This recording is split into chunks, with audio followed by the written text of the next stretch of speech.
你是不是也常因為別人的一句無心之言，在深夜裡反覆糾結，失眠難安？是不是每次遇到不公的對待，嘴上說着算了，心裡卻積攢着抹不去的委屈與怨恨？又或者你試圖用各種方法去壓抑情緒，逃避衝突，卻發現內心的焦慮不減反增，甚至開始討厭周圍的一切？其實面對這些不斷折磨現代人的精神內耗，佛陀在2500年前就給出了答案。佛法中有一個深邃的比喻，我們的煩惱就像是山野中的毒草。普通人誤食會中毒，但在高明的良醫手中，經過恰當的炮製與配伍，毒草反而能成為救人的良藥。我們生活中的怨恨、焦慮和委屈，就是這些毒草。如果你只是順從它，或者用力壓抑它，它就會變成傷害身心的毒素。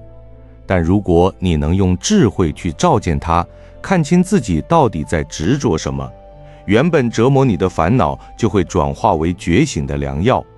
這就是大乘佛法中所說的轉煩惱為菩提。歡迎來到蓮華禪境，一個專注於解讀佛法智慧的頻道。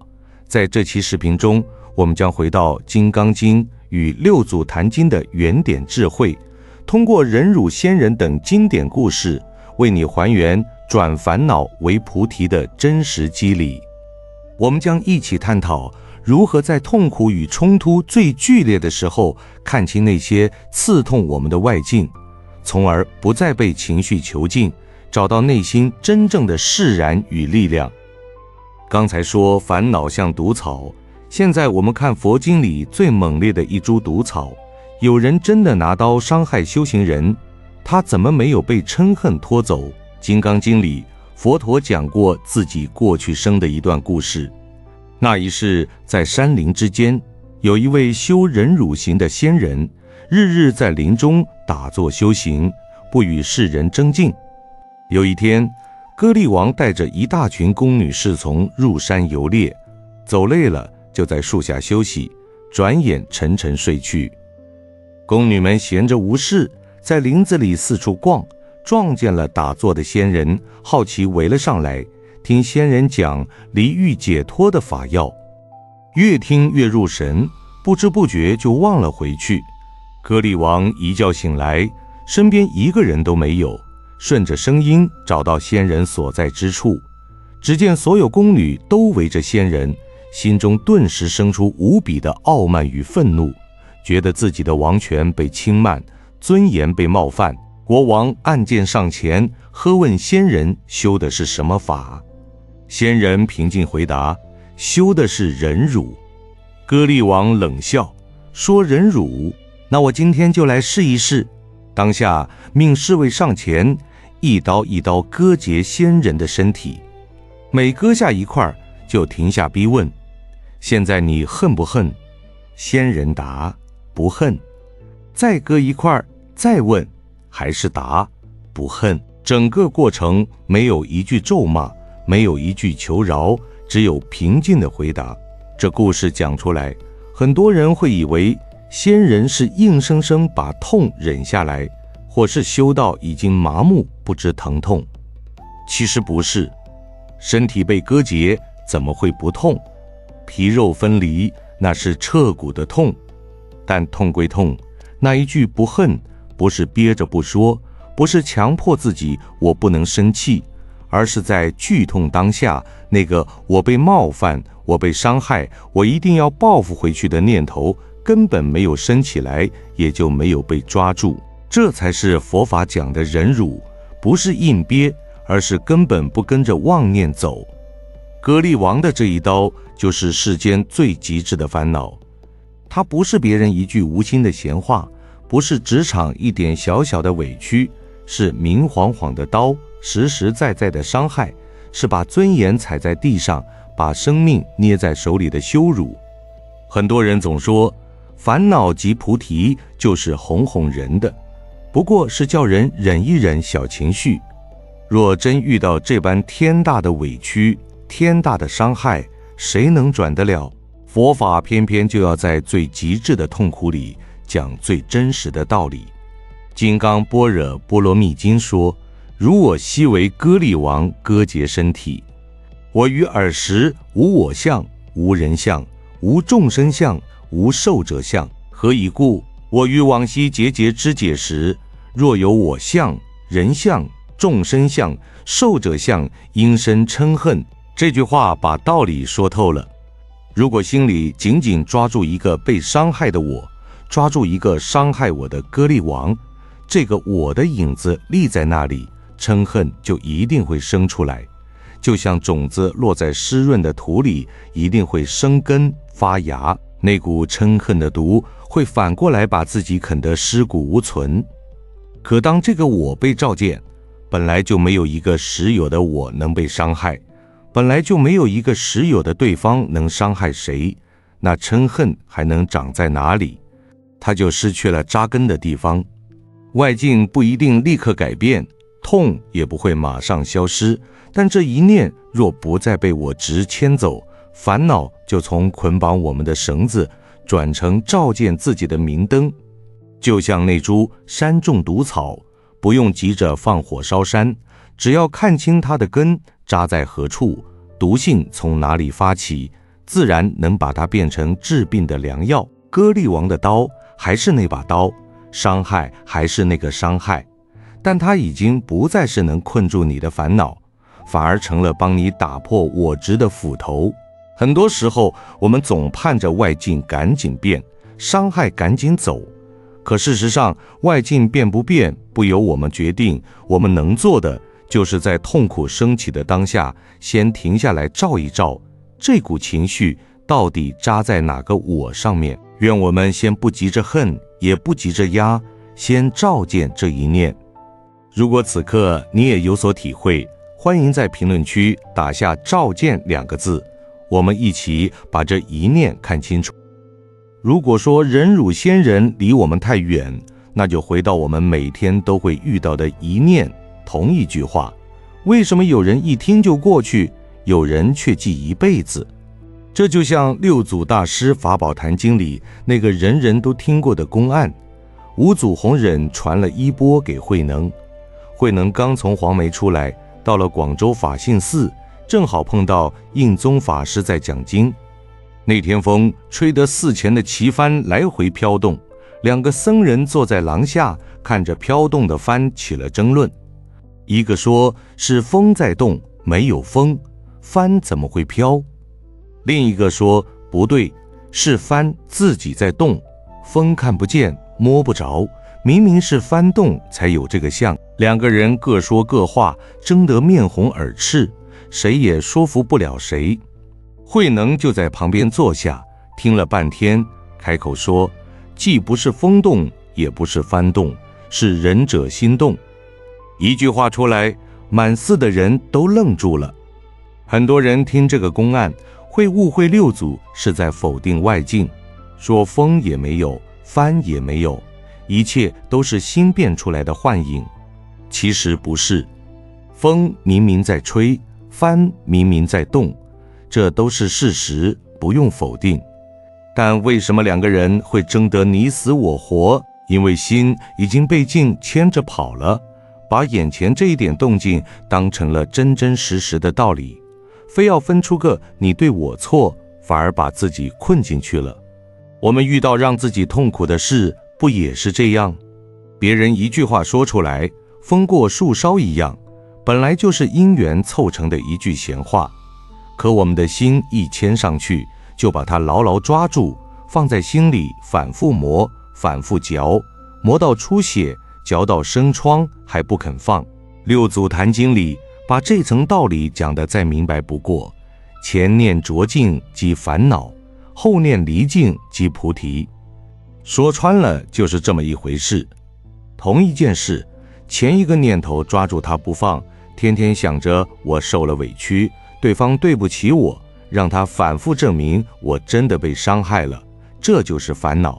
後一個念頭醒過來，看見它不過是因緣和合裡的一件小事，沒有一個實有的我被傷害，也沒有一個實有的對方要傷害誰，不再把自己綁上去，這就是菩提的入口。這裡要把話說清楚，著境不是有感受，風吹過來會涼，刀割過來會痛，聽到難聽的話會不舒服，這都是正常的反應。著境是本來的感受過去了，我們自己抓住那一點感受不放，讓它繼續生枝長葉，把一點點不舒服長成參天大樹的煩惱。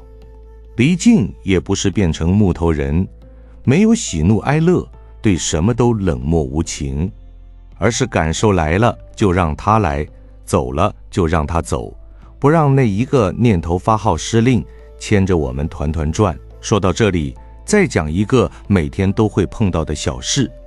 老同學幾十年後聚會，酒過三巡，有人隨口說一句：你退休之後總算可以好好清閒了。有的人聽過，哈哈一笑，轉頭就忘了該吃菜吃菜，該聊天聊天。有的人放在心裡，翻來覆去想一整夜，是不是說我退休之後就沒用了？是不是笑我現在沒有社會地位了？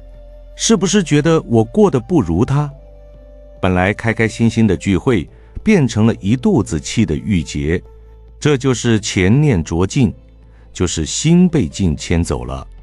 那句話說出來，講的人可能喝多了，轉頭就忘了，根本沒有別的意思，是我們自己抓住了我要被看重，我不能沒用這一點，才把一句閒話變成了扎進心裡的刺。煩惱來了，不是順着它，也不是討厭它，是在它最強的時候，看見自己抓住了什麼，看見的那一刻，煩惱就開始轉向覺醒。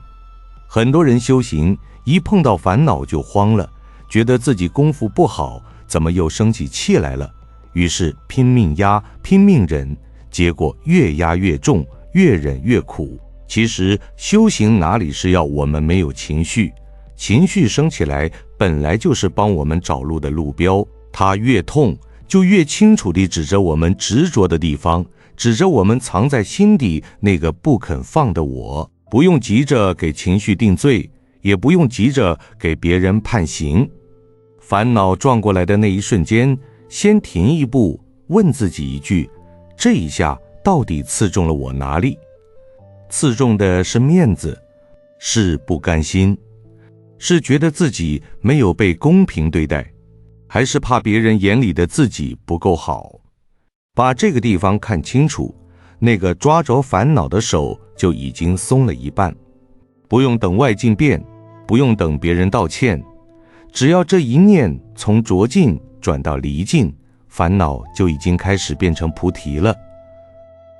講到這裡最容易走偏，有人以為煩惱及菩提就是順着情緒走，也有人以為就是忍到內傷，這兩條路都不是佛法。從前老街上有家藥鋪，櫃上永遠擺着一罐附子。新來的學徒跟着師傅抓藥，聽師傅說這附子是回陽救逆的好藥，能救性命垂危的病人，心裡便留了意。有次親戚家有人寒症發作，學徒想着既然附子是好藥，抓一把生的煮了就能救人，偷偷打開罐子就要裝。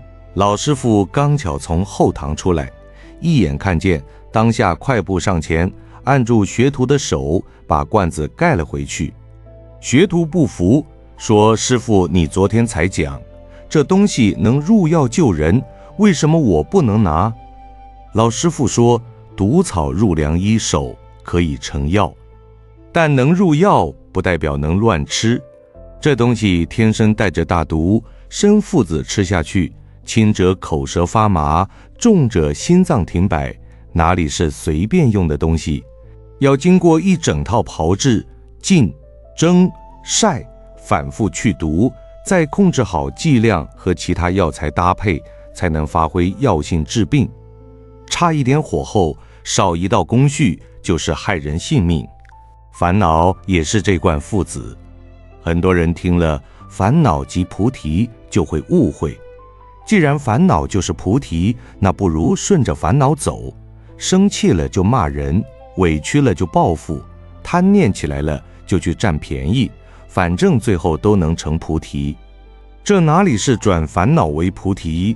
這根本是抱着毒草當飯吃，還說毒草本來就是藥。佛法講的轉，從來不是不加工就直接用，轉是要經過炮製的功夫，就像附子要經過漂洗蒸煮才能入藥，煩惱也要經過戒定慧的調理，才能從毒藥變成良藥。戒不是定罪，是先踩一腳剎車，不讓情緒立刻變成傷人的話、害人的事，先別讓這股毒流出去傷到別人，也別讓它往自己心裡鑽得更深。定不是硬壓，是讓翻江倒海的心先停幾秒鐘，別跟着情緒一路狂奔，給智慧留一點出來的空間。慧就是從前文說的那一步停下來看一看，這一念痛到底扎中了心裡哪一塊執着，那個不肯放的我到底藏在哪裡？少了這三步，直接拿煩惱當菩提，不過是給自己的貪嗔癡找一塊佛法的幌子罷了。另一邊也有人走到另一個極端，覺得既然要忍辱，那不管什麼事都得忍。別人打你左臉，你得把右臉也伸過去，對方怎麼傷害你，都只能悶着頭挨着，一點反抗都不能有，不然就是放不下，就是修行不夠，這也是錯的。從前有座禪寺，夜裡來了個醉漢，衝到山門砸門罵人，罵得很難聽，連山門的木牌都差點給砸下來。小沙彌在禪堂坐不住，拎着禪杖就要出去理論，說這出家人的山門怎麼能容瘋子撒野。老和尚一把拉住小沙彌，先叫人把山門關上，又把後院打坐的老人、香積廚幫忙的小孩都請到裡院避着，才笑着對小沙彌說：急什麼？小沙彌氣鼓鼓說：出家人應該忍辱，難道我們還怕他不成？為什麼要關門躲着？老和尚說：忍辱不是抱着石頭讓火燒，你現在衝出去，醉漢本來就不清醒，三言兩語打起來，要麼你傷到他，要麼他傷到你，兩邊都添業障。關上門，不讓他的怒火燒到無辜的人，也不讓我們自己被他的怒火勾動嗔恨，這才是真忍。等他酒醒了，氣消了，再來談道理都不遲。忍辱從來不是縱容惡行，不是把刀子留在身邊，繼續讓他捅自己。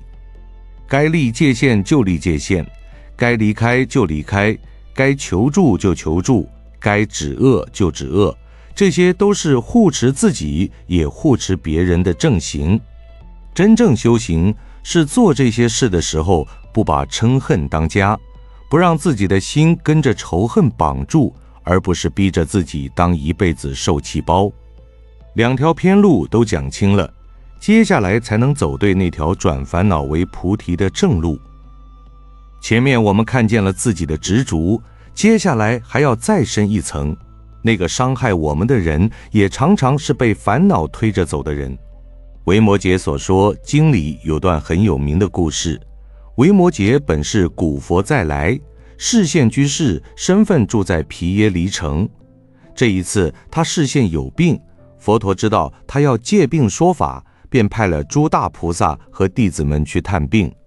去探病的菩薩們各說各的修行法門，有人說要離開一切煩惱惡濁，到清淨無人的地方去修行，才是成佛之道。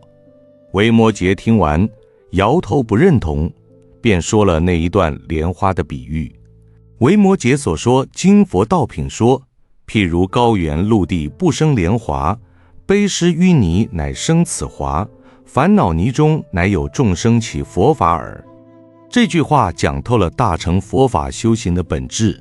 很多人修行總想找一塊完全乾淨、沒有煩惱、沒有人來打擾的地方，恨不得把所有讓自己不開心的人和事都推開，以為這樣才能清淨成佛。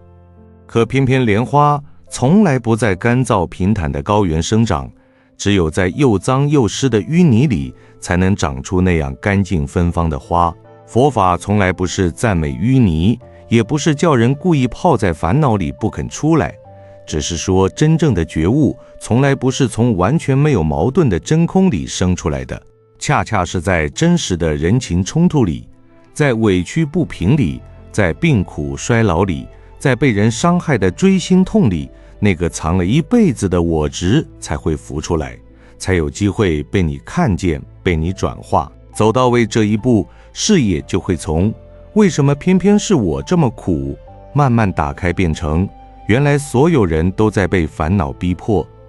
傷害你的人不是天生就是壞人，他只是被自己的貪嗔癡綁住了，被自己的煩惱推着走，才會口出惡言，才會做出傷人的事。他自己其實也在苦裡頭打轉，只是他看不見，也出不來。這樣想不是為了給傷害找借口，是把自己從對方故意針對我的牛角尖裡拉出來，不讓那點恨意一直啃食自己的心。古時候有寒山問拾得，寒山問：世間有人謗我、欺我、辱我、笑我、輕我、賤我、惡我、騙我，該如何處之？拾得答：只是忍他、讓他、由他、避他、耐他、敬他，不要理他。再過幾年，你且看他。這段話被傳了千百年，也被誤會了千百年。很多人拿這段話叫人不管，什麼都要忍，哪怕被欺負到頭上也不能還手，做個一輩子的受氣包才是修行。這話真的不是這個意思。拾得說忍他避他，不是叫人放棄該有的邊界，而是提醒一件事，不要在別人已經犯下的惡上面再加上自己心裡那把嗔恨的刀。別人傷你一次，你把這把刀帶在心裡幾十年，日日拿出來磨，夜夜拿出來想，這不就是讓對方的煩惱一輩子都住在你心裡不肯走嗎？能避就避，能止就止，該立界限就立界限，該離開就離開，但不必把餘生都交給怨氣。最刺痛我的事，正在指出我最放不下的地方。我看清他，就不再被他牽着走。從前只看見我受了傷，現在看見眾生都有苦。這一步跨出去，心裡那個結就又鬆開了一層。小區裡張姐幫兒子帶孫子帶了5年，每天一大早就要去市場買菜，從早忙到晚，連散步的時間都擠不出來。那天孫子發燒，張姐按老習慣給孩子多蓋2層被子發汗。兒媳下班回來隨口說了一句：你懂不懂怎麼照顧孩子？張姐當時手裡還拿着鍋鏟，聽了這話，喉嚨一下子堵住，什麼也沒說出來，低頭繼續炒菜。晚上躺到床上，翻來覆去睡不着，越想越委屈。5年啊，我在這裡當免費保姆，一句好話沒撈着，現在連我的經驗都全給否定了，做什麼都是錯的。越想越氣，越氣越睡不着，心裡把這幾年兒子兒媳不貼心的小事一件一件翻出來，打定主意，明天一早就要把這些話全部攤開，大吵一架，不然這口氣咽不下去。第二天起來，心裡冒出來一個念頭，這一下到底是哪裡痛？停下來一想，原來痛的根本不是那一句話，真正抓着不放的是我辛苦這麼多年，怎麼就得不到一句認可，怎麼就不被需要了？那個藏了很久的恐懼，才是真正讓自己睡不着的東西。於是沒有摔鍋摔鏟，也沒有悶着冷戰。等送孫子去幼兒園，坐下來跟兒子兒媳說，昨天那句話我聽了心裡很難過，我不是要跟你們爭对錯，只是我辛辛苦苦帶孩子，真的很怕自己沒用，不被你們需要。孩子的事你們有新辦法，我聽你們的，哪些地方還需要我搭把手，我們慢慢說清楚。一句话說出來，僵局反而打開了。兒媳連忙道歉，說自己只是着急孩子，根本沒有否定老人的意思。最後商量出分工，餵藥洗澡聽年輕人的，做飯穿衣還是按老習慣來。本來要爆發的家庭戰爭就這麼輕輕化開了。退休的老李也碰到過類似的事，退休前管活動經費，每一筆都記在賬上，清清白白。退休後忽然聽見閒話，有人說當年那筆戶外郊遊的經費，恐怕是老李自己佔了便宜。這話傳到耳朵裡，老李當場氣得血壓往上衝，恨不得立刻找到領導，把幾十年的賬本全部翻出來，挨家挨戶跟所有同事講清楚，自己1分錢都沒拿。那天吃了降壓藥，坐在家裡喘了半天，忽然停下來想，我這是怎麼了？找當年一起經手的2個老同事，把保留了10幾年的票據拿出來，跟現任的財務主管把事情說清楚，該存證存證，該說明說明。至於那些躲在背後傳閒話的嘴，就不再天天去打聽是誰說的，又傳到哪裡去了，也不再跟每一個碰到的熟人解釋自己有多清白。禪門裡常說，不怕念起，只怕覺遲。脾氣上來，想罵人，想吵架，想拼了命也要討回公道，這些念頭冒出來本來就很正常，不是修行不好。可怕的是跟着念頭走，其實是自己被拖進煩惱的泥沼，還不願停腳。該做的都做了，剩下的就不把自己的心交給每一張說不清的嘴。別人已經說了閒話，你再天天把這句話放在心裡嚼來嚼去，這不就是自己拿第2把刀再割自己一次嗎？真的修行從來不是躲在深山裡打坐參禪，就是在這些家裡的拌嘴、鄰裡的閒話、身體的病痛裡，一步一步練這個照見的功夫。痛來了，停一下，看看自己的心到底抓着什麼不放，那個結就慢慢鬆開了。道理說到這裡，可以收成一句話了：痛苦的人和事不是自動成為禪師，是我們看清他時，他才開始教我們。那些讓我們痛苦的人和事，並不是天然就是禪師。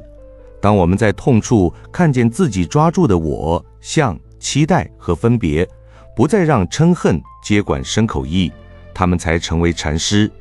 煩惱也不是菩提本身，而是在照見與調伏中轉成菩提。最後回到開頭那株毒草，也回到割力王那一刀，真正救我們的不是從此沒人傷害我們，而是心裡不再繼續替那一刀用力。當年割力王割截忍辱仙人的身體，一刀一刀落下，仙人心中沒有升起一句嗔恨，不是說忍得了痛，也不是逼着自己當爛好人，而是早已經看清，這具身體本就是因緣和合的假象，沒有一個實在的我在承受傷害，自然也就沒有所謂的怨恨。那把刀也許曾經落下，但我們不必夜夜把它重新舉起。那株毒草若經照見，也能成藥，不必美化傷害，也不必繼續被傷害囚禁。看清它，就能從裡面走出來。苦最重的地方，往往就是執着露出根的地方。所有讓你輾轉反側、吃不下、睡不着的痛，追到底，都是那個我字在撐着。我受了委屈，我沒有得到認可，我的名譽被人玷污，我撐得越大，痛就越沉。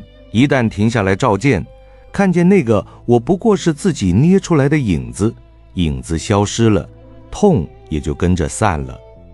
如果有那麼一個瞬間，差點被一句話、一件事、一個人拖進怨恨裡，後來卻慢慢看清了自己抓住的東西，願意的話，可以把那個瞬間留在留言區，不必講大道理，只講真實的一刻。每一份真實的分享，都是給後來人的一盞燈。如果這期內容讓心裡鬆了一點，也可以轉給一位正在委屈、憤怒、失眠的人，讓他少被那把刀割一晚。這份分享就是一份功德。修行這條路走的從來都是深山，修的從來都是紅塵。所有碰到的刺、受過的傷，只要肯停下來照一眼，沒有哪根不能化成養花的肥，沒有哪株不能做成治病的藥。刀放下，藥就成了。感恩聆聽，我們下期再見。